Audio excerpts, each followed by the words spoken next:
Hi guys, with the last moderate, which is a strange way of referring to James Cleverly, gone, the choice for the members of the Conservative Party, which are generally more to the right of MPs, is a choice between two far-right individuals, Robert Jenrick and Kemi Badenoch. However, Gary Gibbon of Channel 4 got an interesting insight into the direction the Tories may be going after this when he spoke to some of the members who have yet to vote on the final candidates. And it may guarantee the Tories remain in opposition for the foreseeable future. Have a listen to this. We didn't do it. I didn't make it through. What went on there? That was an extraordinary result. Is there game playing, indecisiveness, pressure on the MPs? What went on? Look, I don't know. All I can say is that in the privacy of the ballot box, my colleagues put their faith in me as one of the two candidates to go forward to the members, and I'm immensely grateful to them for that. In the Aldershot constituency, where Labour snatched the long-held Tory seat in July, members had feared MPs were going to keep their favourites off the ballot paper. Shock. I think all of us were shocked with the result, and we are very pleased with the result. That it's the way exceptional. Yes. Actually, I would say, which can makes believe it it. easier for me. The choice now has made it harder for the party for the members to choose now, because they're both sit on the right, and it'll be a tough choice for all of us to choose which one we want. Let's be enthusiastic, relatable, positive, optimistic. Let's be more normal. James Cleverly's stark message to the party's conference has been rejected, raising questions about the MP's choice. I think James won the sort of star prize on normal and optimistic. I think the other two, I mean, they're not abnormal. Kemi Badenoch and Robert Jenrick now go forward to the ballot of members. Thank you very much for your attendance.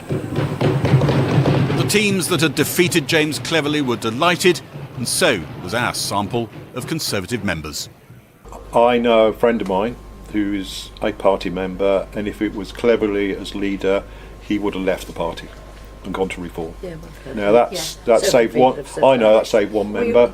We all know more than one person that have said exactly that. Yeah. That if Cleverly had got through, they would have been off. Hopefully that was...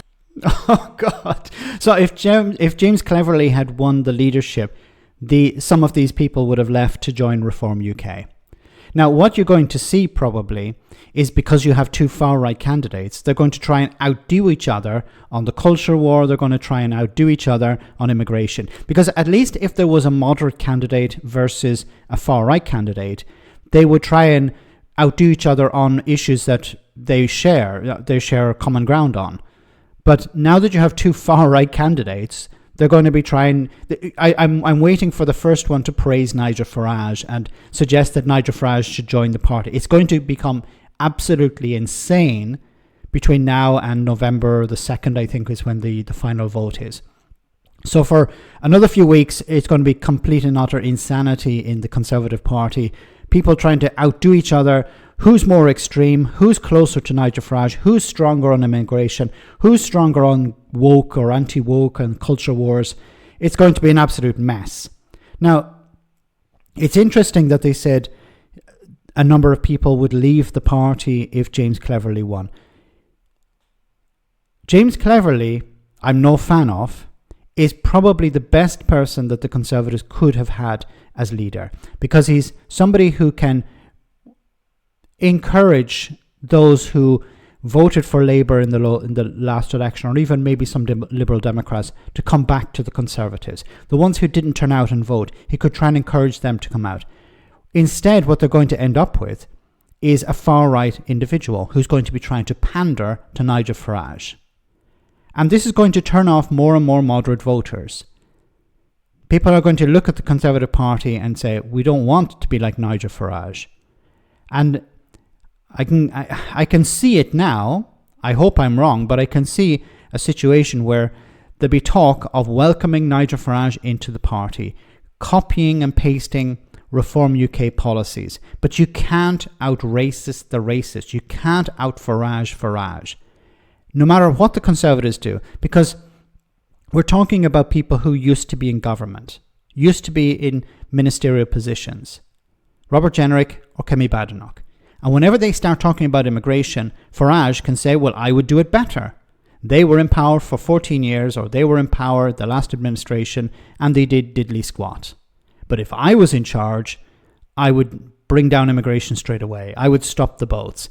And it's easy for him because he's sitting on the sidelines and he knows he'll never be in power. So whenever the Conservatives try and pander to Nigel Farage, they're sending more people over to that side. They're not winning people back. So I think the Conservatives, if they pick Badenoch or Jenrick, either of them, they're going to stay in opposition for some time because they're not going to be able to win over people on the moderate side of politics. They're not going to win back people who voted for the Liberal Democrats or the Conservatives or the Labour Party. It's going to be a mess. The members will be delighted. The members will love this, but the members are not the electorate. Let me know in the comment section, guys, what you think. As always, your comments are greatly appreciated. Thanks a lot.